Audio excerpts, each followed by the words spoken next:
buenos días, doctores. Vamos a hacer la clase ahora de lo que es bioestadística. Vamos a conversar de estos varios ítems en los cuales se han visto que tienen relevancia en el examen de residentado. Primero, para hablar de lo más básico que hay en la parte de estadística, es hablar de las tablas de 2×2, llamadas también tablas de contingencia. ¿Qué importancia tienen estas tablas de 2×2? Las tablas de 2×2 nos van a servir para hablar y definir conceptos sobre lo que es las pruebas diagnósticas y sobre lo que es la medición de factores de riesgo, las dos cosas. Primero, para ver las pruebas diagnósticas, vamos a tener que la tabla de 2×2 se construye de la siguiente manera. Tenemos en las columnas, a la izquierda, los enfermos, a la derecha los sanos, que van a entrecruzarse con las filas, las cuales van a ser los resultados de un examen o de una prueba diagnóstica. Toda prueba diagnóstica puede ser positiva o puede ser negativa. ¿Ok? Entonces, haciendo la encrucijada de estas filas y columnas, vamos a tener que se van a formar 4 casilleros, ¿verdad? El cruce de los pacientes o las personas, los sujetos enfermos, con un resultado positivo a una prueba diagnóstica, nos va a dar el casillero de los verdaderos positivos. El cruce de las personas enfermas con o que tienen el resultado negativo nos van a dar los falsos negativos, ¿no? Falsos negativos, ¿por qué? Porque estas personas están enfermas y deberían haber dado positivo en el examen de diagnóstico. En la columna de los sanos, en el cruce con el test positivo, nos van a dar los falsos positivos, ¿no? Obviamente, ¿por qué? Porque estas personas están sanas y en el test debieron dar negativos, por eso son falsos positivos. Y finalmente, el último casillero van a ser los verdaderos negativos. Los verdaderos negativos son las personas sanas que han dado negativo al test. Finalmente, se toman en cuenta también la sumatoria de todas las filas y todas las columnas, o sea, el total de enfermos, el total de sanos, el total de los que dieron positivo en el test y el total de los que dieron negativo en el test. ¿Qué nos va a interesar de esta tabla de 2×2? Nos va a interesar estas que están rodeadas en círculo. Ojo con esto, nos van a interesar los valores de los verdaderos positivos, de los verdaderos negativos y la sumatoria de todos los que dieron positivo, todos los que dieron negativo en el test, todos los enfermos y todos los sanos. Estos valores nos va a servir, nos van a ayudar a encontrar otros valores que son la sensibilidad, la especificidad, cuando hablamos de la interrelación de la columna de los enfermos versus los sanos, y el valor predictivo positivo y valor predictivo negativo cuando hablamos de las personas que dieron positivo o negativo al test.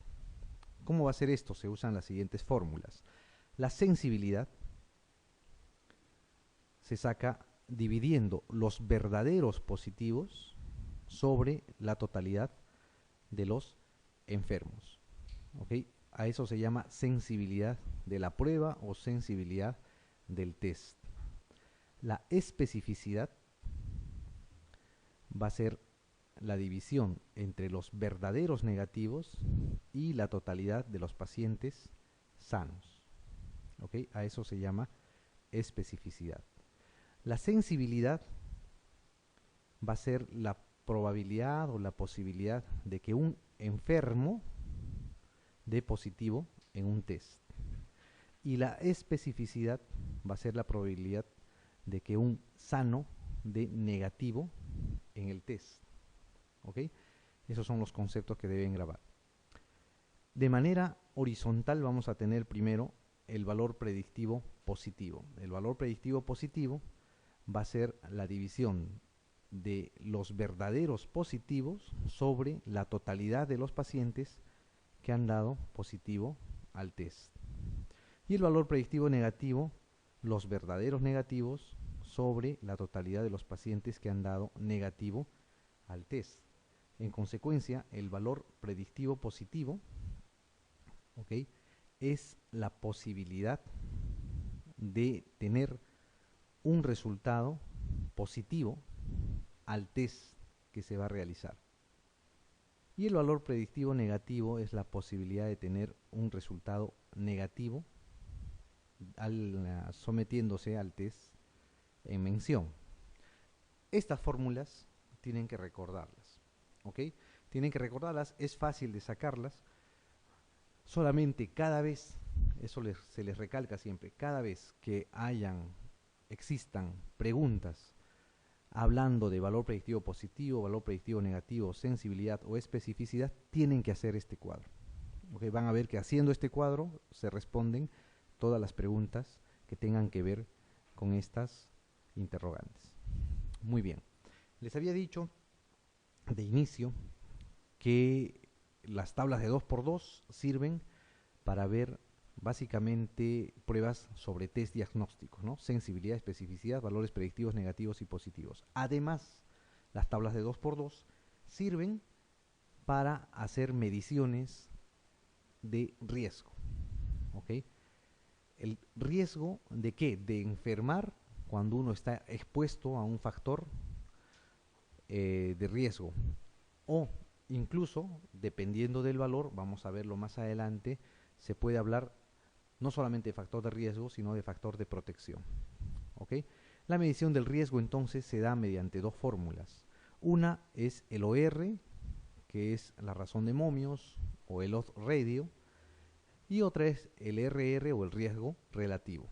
Ok, tenemos la tabla de 2×2 donde vamos a poner a los enfermos, a los sanos en las columnas, y a los que han estado expuestos y no expuestos al factor que estamos estudiando, ¿no? Se enumeran las columnas, los casilleros, y el OR no es otra cosa que el cociente de los productos cruzados, o sea, A por D, todo sobre B por C. Eso les va a dar un valor, ¿no? Ese valor va a medirnos o va a indicarnos si es un factor de riesgo o es un factor de protección. El riesgo relativo, en cambio, va a ser la división entre la tasa de incidencia en las personas expuestas, o sea, A sobre A más B, es la incidencia en los expuestos, versus o dividido entre la tasa de incidencia entre los no expuestos, o sea, C sobre C más D. Okay. Eso les va a dar un valor que tiene las mismas características y las mismas formas de interpretar que el OR. El OR se va a usar, ojo acá, en los estudios de casos y controles, y el riesgo relativo se va a usar en los estudios de corte. Esa es la diferencia. Vamos a ver ejemplos de cada uno, ¿no?, más adelante. Muy bien. Entonces, ¿qué conceptos ustedes tienen que grabar? Tienen que saberlo. El valor predictivo positivo, el valor predictivo negativo, la sensibilidad y la especificidad. ¿Okay? Estos 4 conceptos primeros es para ver o para medir test diagnósticos. ¿Okay? Sensibilidad, especificidad de test diagnósticos. Y el riesgo relativo y el OR sirven para medir factores de riesgo o, en su defecto, identificar factores de protección. ¿Qué más? Estos dos últimos valores, el riesgo relativo y el OR, tienen normalmente que informarse mediante un intervalo. Por ejemplo, el riesgo relativo les da un valor de 4.5. ¿Qué significa eso? Que las personas que han estado expuestas al factor de riesgo que están estudiando tienen 4.5 riesgo más veces de enfermar que los que no han estado expuestos, siempre y cuando el intervalo al 95% de confianza no incluye al 1. ¿Cómo se informa eso? Riesgo relativo 4.5 con un intervalo de confianza, por ejemplo, de 2.3 a 4.8. O sea, ese intervalo no incluye al 1, entonces se dice que es estadísticamente significativo.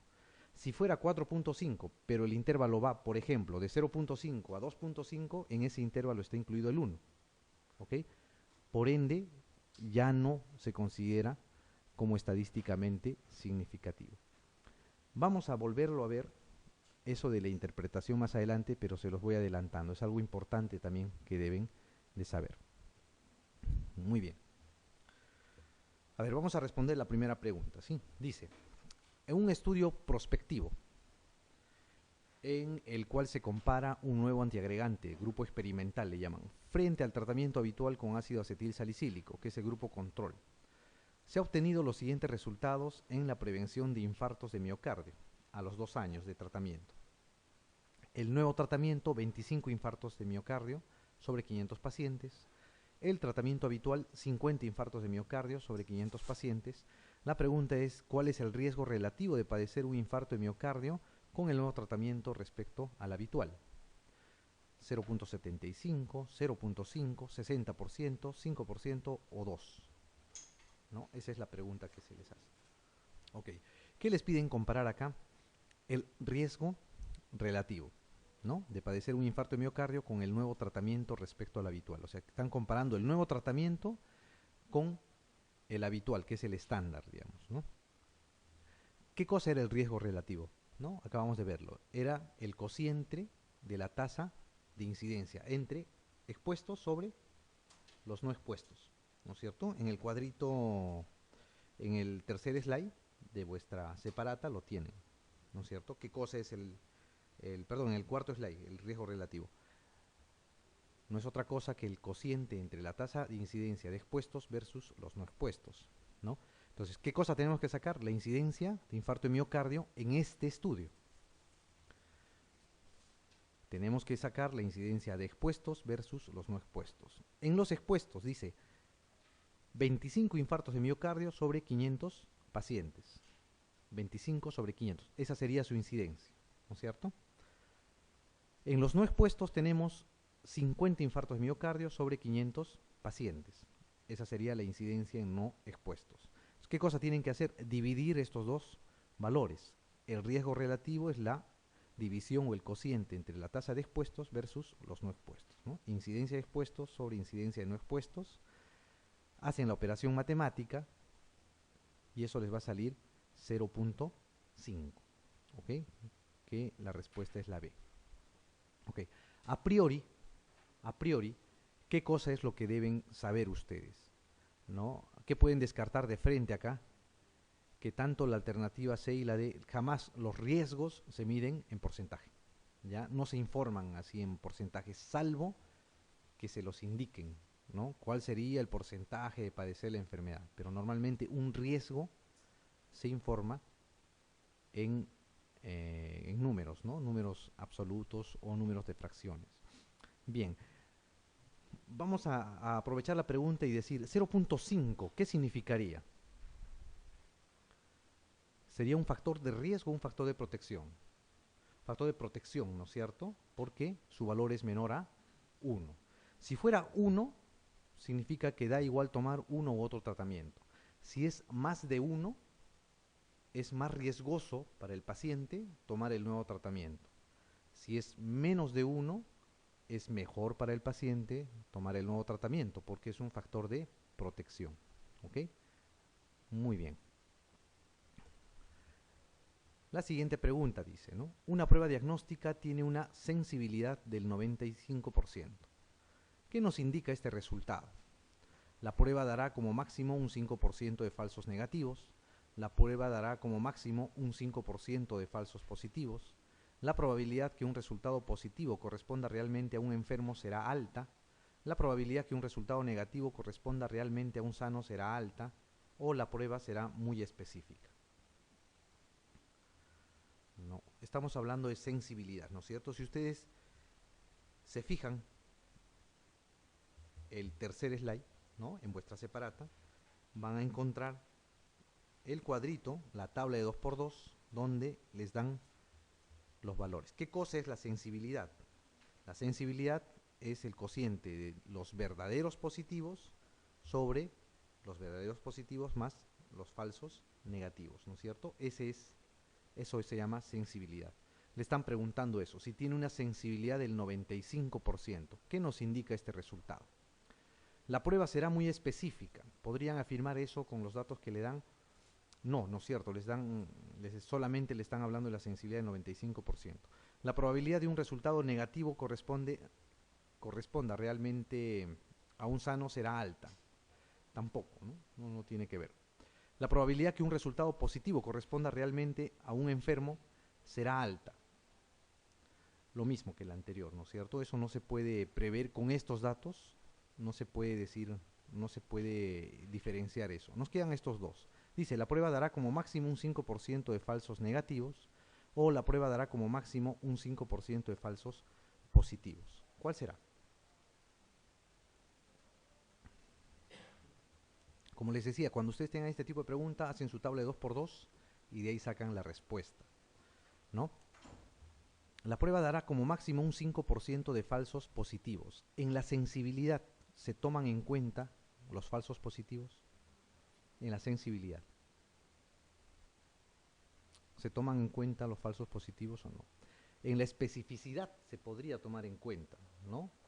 Porque ahí toman los verdaderos negativos sobre la totalidad de los sanos, ¿no? Y los falsos positivos es parte de las personas sanas.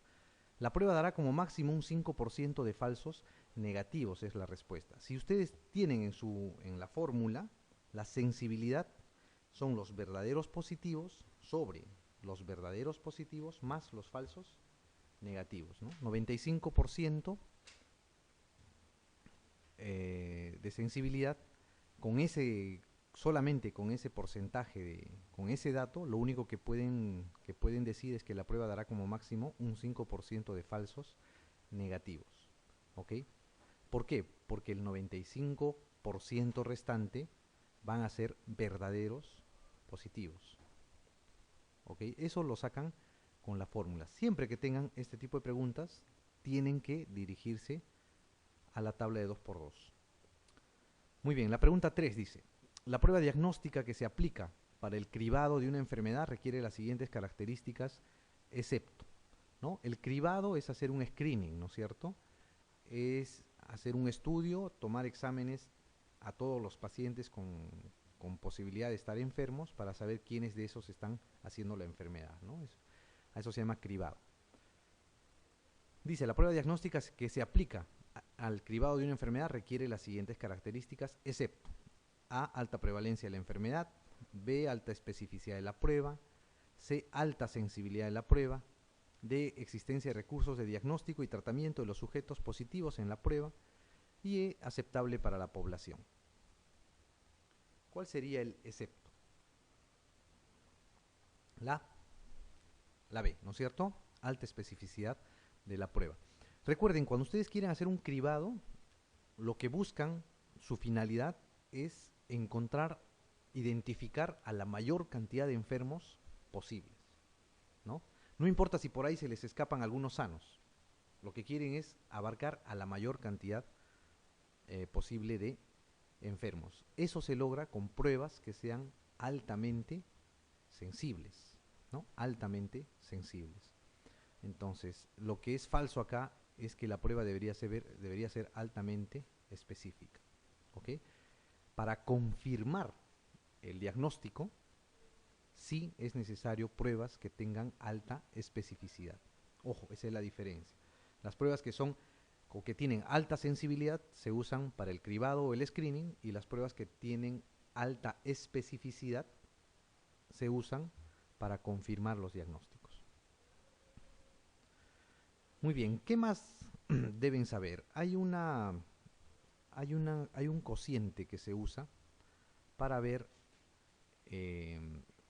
la posibilidad, digamos, de que un resultado positivo nos acerque a la enfermedad y un resultado negativo nos aleje la posibilidad de estar enfermos, ¿no? A eso se llama la razón de verosimilitud, el cociente de probabilidad o el likelihood ratio, ese es su otro nombre, y así hay veces lo informan en los estudios de investigación. Existe una razón de verosimilitud positiva y negativa, ¿no? Que va a ser el resultado de la interacción de la sensibilidad con la especificidad, ¿no? En ambos casos, ¿no? Las fórmulas son estas que están acá. La razón de verosimilitud positiva es la sensibilidad sobre 1 menos la especificidad, y la razón de verosimilitud negativa es 1 menos la sensibilidad todo sobre la especificidad. ¿Por qué es importante esta razón de verosimilitud, ¿no? La razón de verosimilitud se usa o se toma en cuenta porque muchas veces, la mayoría de veces, el valor predictivo positivo, el valor predictivo negativo, o la sensibilidad y la especificidad también, pero principalmente los valores predictivos, van a variar con la prevalencia. ¿Ok?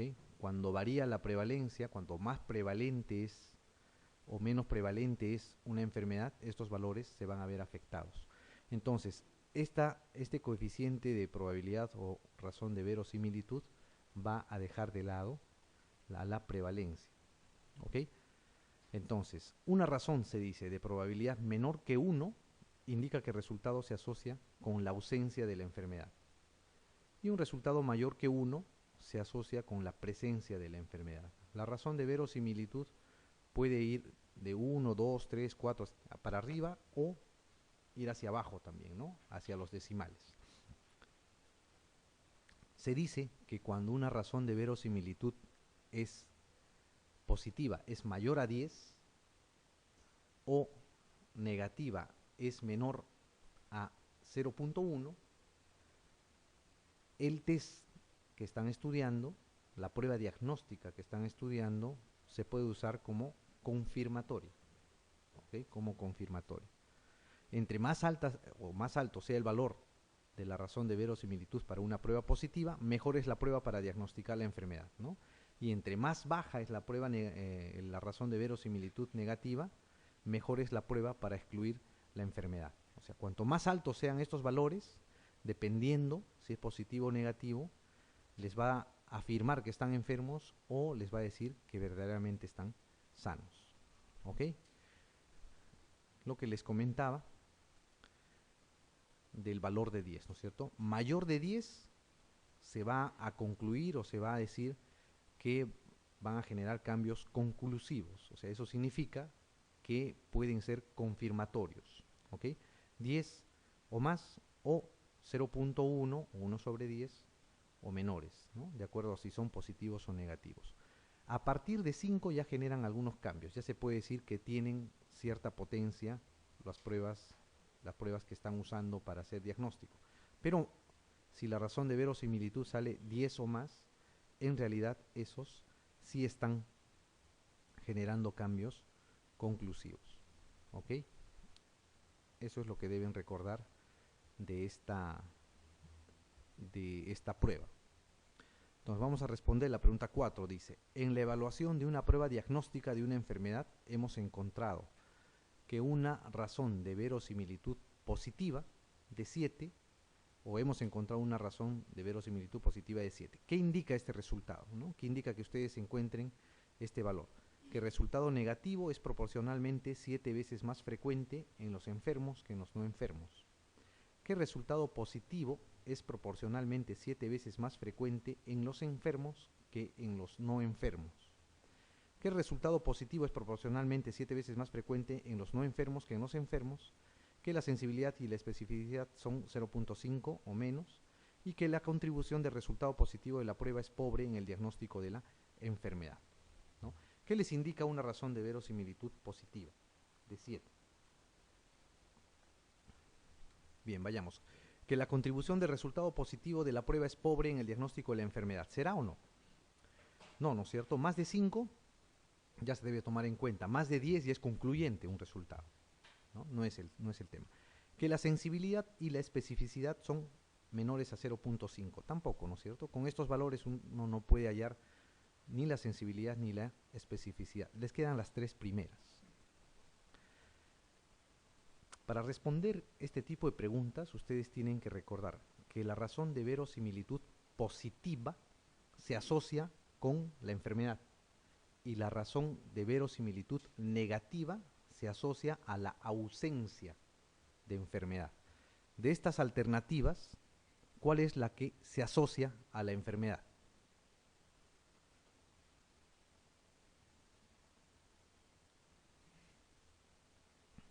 La B, ¿no es cierto? Que el resultado positivo, este resultado que han hallado, es proporcionalmente 7 veces más frecuente en los enfermos que en los no enfermos. Eso significa la razón de verosimilitud positiva. ¿Ok? La razón de verosimilitud negativa sería que el resultado negativo es proporcionalmente 7 veces más frecuente en los no enfermos que en los enfermos, ¿no? Al revés. ¿Ok? Entonces no se olviden de eso. Muy bien. La pregunta 5 dice: se evalúa una prueba diagnóstica de infección urinaria. El patrón de referencia es el urocultivo. La prueba es positiva en 100 pacientes, 75 con urocultivo positivo y 25 con urocultivo negativo. Y es negativa en 375 pacientes, 125 con urocultivo positivo y 250 con urocultivo negativo. ¿Cuál es el valor predictivo positivo de su nueva prueba? Les preguntan, ¿no? 75%, 33%, 50%, 37.5, 66.6. Cuando tienen este tipo de preguntas, como les dije, siempre, ojo, siempre hagan su cuadro de 2×2, ¿no? Entonces, hacen su cuadrito de 2×2 y van a plantear enfermos y sanos en las columnas y el test positivo y negativo en las filas, ¿no? Y van llenando de acuerdo a los datos que le digan. ¿Qué les dice? Esta la hacemos juntos. A ver, la prueba dice, es positiva en 100 pacientes, ¿no es cierto? Positiva en 100 pacientes, o sea, 100 pacientes van a tener positivo el test. 75 pacientes con urocultivo positivo, o sea, los que están verdaderamente enfermos. Y 25 con urocultivo negativo, ¿no? Los que estaban sanos. Lo mismo abajo, ¿no? Y es negativa la prueba en 375 pacientes, 125 con urocultivo positivo y 250 con urocultivo negativo. ¿Okay? Si tienen esos 4 valores, pueden hallar el valor predictivo positivo, pueden hallar el valor predictivo negativo, pueden hallar la sensibilidad o pueden hallar la especificidad. ¿Okay? Acá les preguntan el valor predictivo positivo, ¿no? El valor predictivo positivo es, o se define como los verdaderos positivos sobre la totalidad de los que han dado positivo al test, ¿no es cierto? O sea, 75 sobre 100, eso es 75%, ¿ok? 75% es el valor predictivo de la prueba. O sea, los pacientes van a tener un 75% de posibilidades de dar positivo al test. Ese es el valor predictivo positivo. Muy bien. La pregunta 6 dice, se evalúa la validez de una nueva prueba de hibridación para la detección de la infección por virus del papiloma humano en el cuello uterino. El estándar es la hibridación por transferencia de Southern.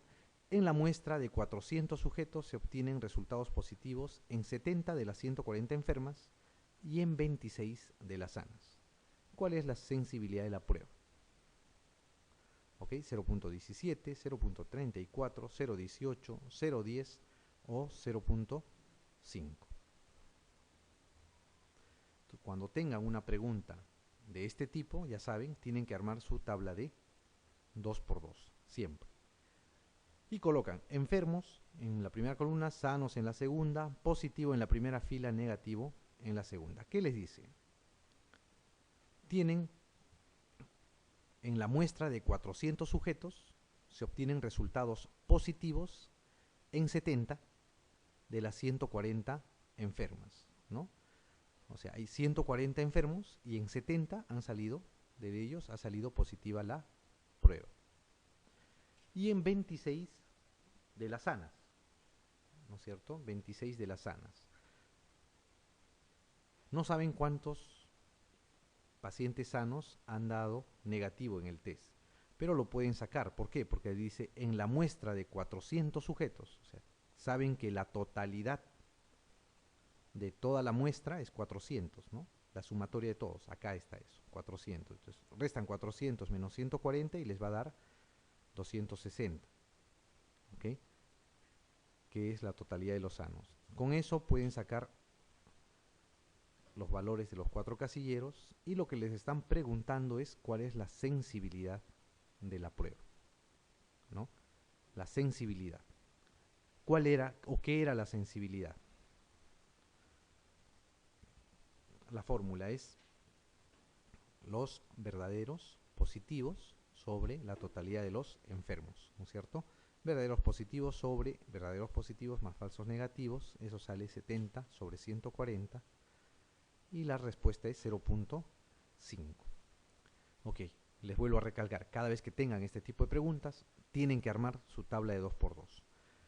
El cuidado, el único cuidado que deben tener ustedes es no confundir los test positivos o negativos con los datos de enfermos y sanos. Es lo único, ¿no? Saber cuál es el número de sanos, cuál es el número de enfermos y cuáles o quiénes han dado positivo y negativo, ¿no?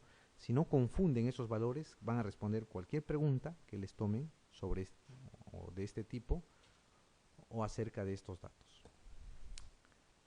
Muy bien. La siguiente pregunta. Está usted realizando un estudio para evaluar una nueva prueba rápida, dice, de infección por VIH. Su patrón de referencia es el ELISA. La prueba es positiva en 100 pacientes, 75 con ELISA positivo y 25 con ELISA negativo. Y es negativa en 375 pacientes, 125 con ELISA positivo y 250 con ELISA negativo. ¿Cuál es el valor predictivo negativo de su nueva prueba? 75%, 33%, 50%, 37.5% o 66.6%. ¿No? Lo mismo, tienen que hacer su cuadrito de doble entrada, ¿no? De 2×2.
Bien, hacen su tabla de 2×2, ponen enfermos sanos, positivos, negativos. ¿Qué les preguntan, no? La prueba es positiva en 100 pacientes, dicen. Es positiva la prueba en 100 pacientes. 75 con ELISA positivo, o sea, 75 son sanos y 25 con son enfermos y 25 con ELISA negativo, ¿no? 25 son sanos.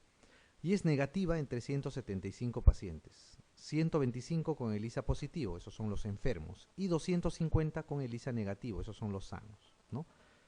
Teniendo los 4 datos, usan la fórmula los verdaderos negativos sobre la totalidad de los pacientes que han dado en el test negativo y la respuesta es la E, ¿no es cierto? 66.6%. Muy bien. Como ven, cualquier pregunta que venga sobre este tema van a poder responderlo fácilmente. Muy bien.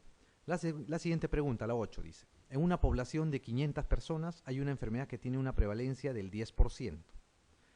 Se dispone de una prueba cuya sensibilidad es del 70% y una especificidad del 80%. ¿Cuál es el número de personas con resultado falso negativo? 15, 35, 90, 360 o 120. Esta es una pregunta.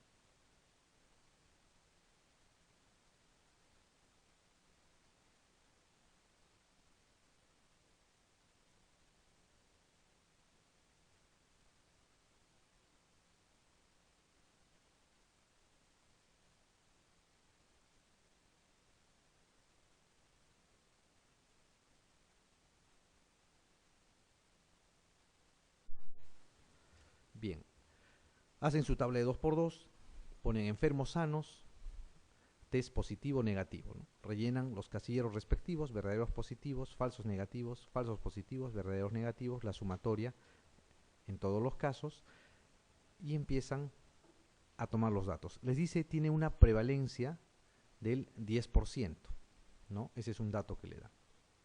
Les dice que la población son 500 personas. Entonces, si hay 500 personas, vamos a tener que va a haber 50 enfermos, porque esa es su prevalencia. ¿Ok? Va a haber 50 enfermos. Acá van a estar esos 50 enfermos. Y obviamente va a haber 450 sanos, ¿no es cierto? Entonces ya tenemos estos dos valores. ¿Ok? La totalidad de enfermos y la totalidad de los sanos. O sea, tenemos la sumatoria de los verdaderos positivos y los falsos negativos, y los falsos positivos más los verdaderos negativos, ¿no? Tenemos que buscar los falsos negativos, ¿no? ¿Cuál es el número de personas con resultado falso negativo? Nos dicen, ¿no? Este resultado.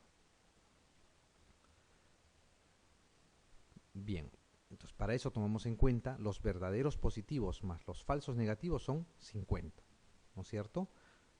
Y la otra sumatoria de todos los sanos es 450. ¿Qué más nos dan? La sensibilidad es del 70%, ¿no? Es el otro dato que nos dan. La sensibilidad, recuerden, es los verdaderos positivos sobre la totalidad de los enfermos, ¿no es cierto? Verdaderos positivos sobre verdaderos positivos más falsos negativos. Entonces, los verdaderos positivos sobre la totalidad de los enfermos, que es 50. Eso nos debe dar un 0.7 de valor. Haciendo la prueba o realizando la división o la multiplicación, nos va a salir 35 pacientes que tienen resultado verdadero positivo. Reemplazando acá verdaderos positivos, tenemos el dato este, nos están pidiendo los falsos negativos y tenemos la sumatoria total, ¿no es cierto? Haciendo el reemplazo respectivo nos sale que los falsos negativos son un número de 15. ¿Ok? Bien, como verán es un poco más trabajosa, pero no es difícil. ¿Ok? No es difícil. La clave está en que hagan siempre este cuadro. Siempre que les vengan cualquier pregunta sobre esto, con porcentajes o con números, tienen que hacer el cuadrito. Les va a ayudar mucho. De otra forma, es muy difícil que lo puedan resolver. Muy bien, acá entonces la respuesta es 15.